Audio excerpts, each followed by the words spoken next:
Hey everyone, and welcome back to today's Explainer. I am absolutely thrilled to have you here. So, if you live in an older home, especially up in the unique climate of Rhode Island, you probably know that sinking feeling, right? You know the one, when you hear water dripping where it definitely shouldn't be, or you're in the shower and the water pressure suddenly drops to a sad little trickle. Well, today we're going to completely demystify exactly why plumbing fails in these older homes.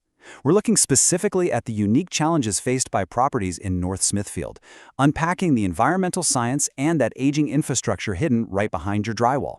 By the end of this explainer, I promise you're going to see your home's pipes in a completely different light. So I want to ask you a crucial question directly. Why is your plumbing really failing? It's honestly so easy to just blame bad luck when a pipe bursts in the middle of the night, or when a basement suddenly floods during a spring thaw. But I want to let you in on a little secret. It is almost never just bad luck.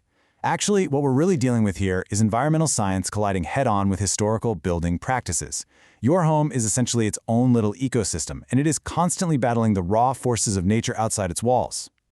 Okay, let's dive into this, because this definition right here is the primary hidden antagonist destroying local plumbing, the freeze-thaw cycle. Up in Rhode Island, and specifically in the northwest corner around North Smithfield, winter temperatures drop hard and they drop fast. And when water sits in exposed pipes and freezes, it expands. That rapid expansion puts immense, extreme stress on the pipe material, whether we're talking copper, galvanized steel, or PVC. Then the weather warms up and it thaws. And here's the crazy part. It's actually during that thaw that the fractured pipe gives way, releasing gallons upon gallons of water right into your home. It's this brutal, repetitive cycle of expanding and contracting that literally just slowly kills your infrastructure. So, here is our roadmap for today's explainer. First, Rhode Island's unique climate. Second, when old pipes fail. Third, top local plumbing disasters. Fourth, the three-step professional fix. And finally, number 5, doing it by the code. Let's get right into it. Section 1. Rhode Island's unique climate, the hidden environmental stressors. And this brilliantly illustrates how specific local geographies create highly distinct plumbing ecosystems. I mean, just take a look at this. If you live over near Slatersville on the Branch River, your main adversary is high groundwater. That constant, unrelenting pressure heavily stresses out your foundation drains and your sump pumps. Now, contrast that with the more rural areas near Primrose and Waterford.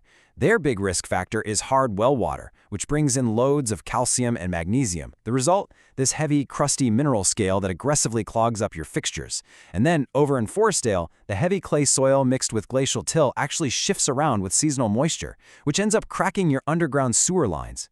It's absolutely fascinating because your exact zip code pretty much dictates the exact type of plumbing nightmare you're most likely to face. Section 2. When old pipes fail, the ticking time bomb of aging infrastructure. So many properties in areas like Union Village, they date back decades. They were built during a time when plumbing codes were, well, let's just say, minimal. And the materials they used were highly prone to corrosion. Older homes here are hiding a decaying secret right behind the walls, mid-century galvanized steel supply lines, and corroding cast iron drains. These materials are literally reaching the very end of their service life. And the thing is, galvanized pipes don't usually just spring a massive leak one random day. They slowly, quietly corrode from the inside out. Mineral deposits build up inside, making the pipe narrower and narrower over decades. It's like clogged arteries. If you're experiencing a mysterious, gradual loss of water pressure, there's a very high chance your pipes are suffocating from the inside. Which brings us to this pretty sobering number, 8 to 12. That is the surprisingly short lifespan in years of a standard water heater when it's subjected to the hard water and sediment buildup common in this region. I mean, to put that into perspective, you'd probably think a heavy-duty appliance like a water heater should last a couple of decades, right? But the harsh mineral content in places using well water aggressively scales up those heating elements. The poor heater has to work harder and harder just to push heat through layers of sediment, which eventually causes premature failure. It's just a losing battle. Section 3.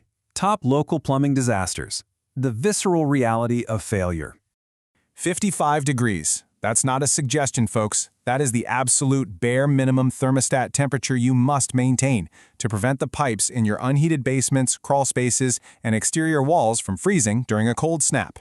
If you drop it any lower trying to save a few bucks on your heating bill, you are practically inviting a disaster into your home. Those exposed pipes desperately need ambient heat to survive the winter. And when those defenses fail, the anatomy of a disaster unfolds. It's a total chain reaction. First, the temperature drops, and those vulnerable pipes expand and fracture down in your unheated basement. Next, think back to that shifting clay soil we talked about earlier. As it shifts, it cracks older clay sewer lines. Then, tree roots, always desperately seeking out moisture, easily invade those cracks, which causes total, disgusting sewer backups right into your bathtubs. Gross, right? Then you have the spring runoff, which overwhelms your already stressed sump pumps, leading straight to a flooded basement floor. And finally, that extreme mineral scale we just mentioned, it results in a sudden, complete loss of hot water right when you're trying to shower on a Tuesday morning. It is literally a domino effect of environmental pressure meeting aging materials. Section 4. The 3-step professional fix. Your roadmap to relief. So, the crucial point here is that a true professional turns an absolute, chaotic emergency into a highly predictable, calm 3-step checklist. Step 1 is contact and dispatch. You don't get some vague, sometime between 8 a.m. and 5 p.m. arrival window. A licensed plumber who actually understands the local housing stock is dispatched immediately, often within hours for real emergencies. Step 2 is diagnosis and approval. They don't just slap a temporary patch on the visible leak, they hunt down the root cause, show you the failed component, and give you completely transparent pricing before they even touch a wrench. And step 3 is repair and verification. Using top-quality materials like PEX or copper, they finish the repair, and this is key, they test the system right there with you to verify it actually works. Let's look at how this actually plays out for a major project, like replacing those rotting mid-century pipes we talked about earlier. This timeline is great because it sets clear, realistic expectations. Repiping a whole house isn't a quick single afternoon job. It typically takes about 3 to 7 days. Day 1 is your full system assessment. Days 2 through 5 involve this methodical, room-by-room removal of the old galvanized steel and putting in the modern PEX or copper lines, which obviously requires some strategic, temporary water shutoffs. Then, days 6 and 7 are reserved for the inevitable drywall repairs, because hey, you've got to break through the walls to access the pipes. And then the final verification. It's structured, it's organized, and it really minimizes the headache and disruption to your daily life. Section 5. Doing it by the code. Why shortcuts cost you more. Look at it this way. On one side, you have the DIY or generalist contractor approach. This usually results in temporary patches, skipped permits, and honestly, unapproved materials. Sure, it might stop the leak today, but it creates all these hidden safety hazards and code violations that will absolutely come back to haunt you when an inspector catches them during a future property sale. No one wants that. On the flip side, you have professional code-compliant work.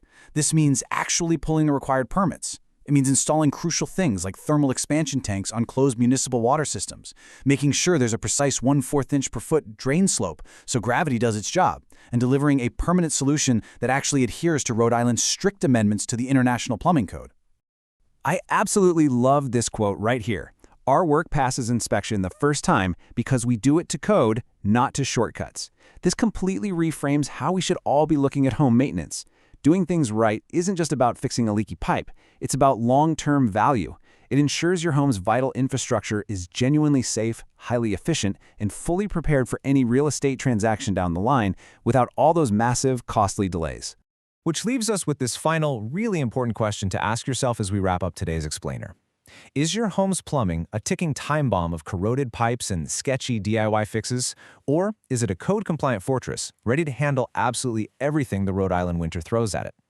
I highly encourage you to take a hard look and evaluate your own home's hidden systems. Please, don't wait for a disaster to force your hand. Thank you so much for hanging out with me today. I really hope this helped illuminate the incredibly fascinating world hiding right behind your walls.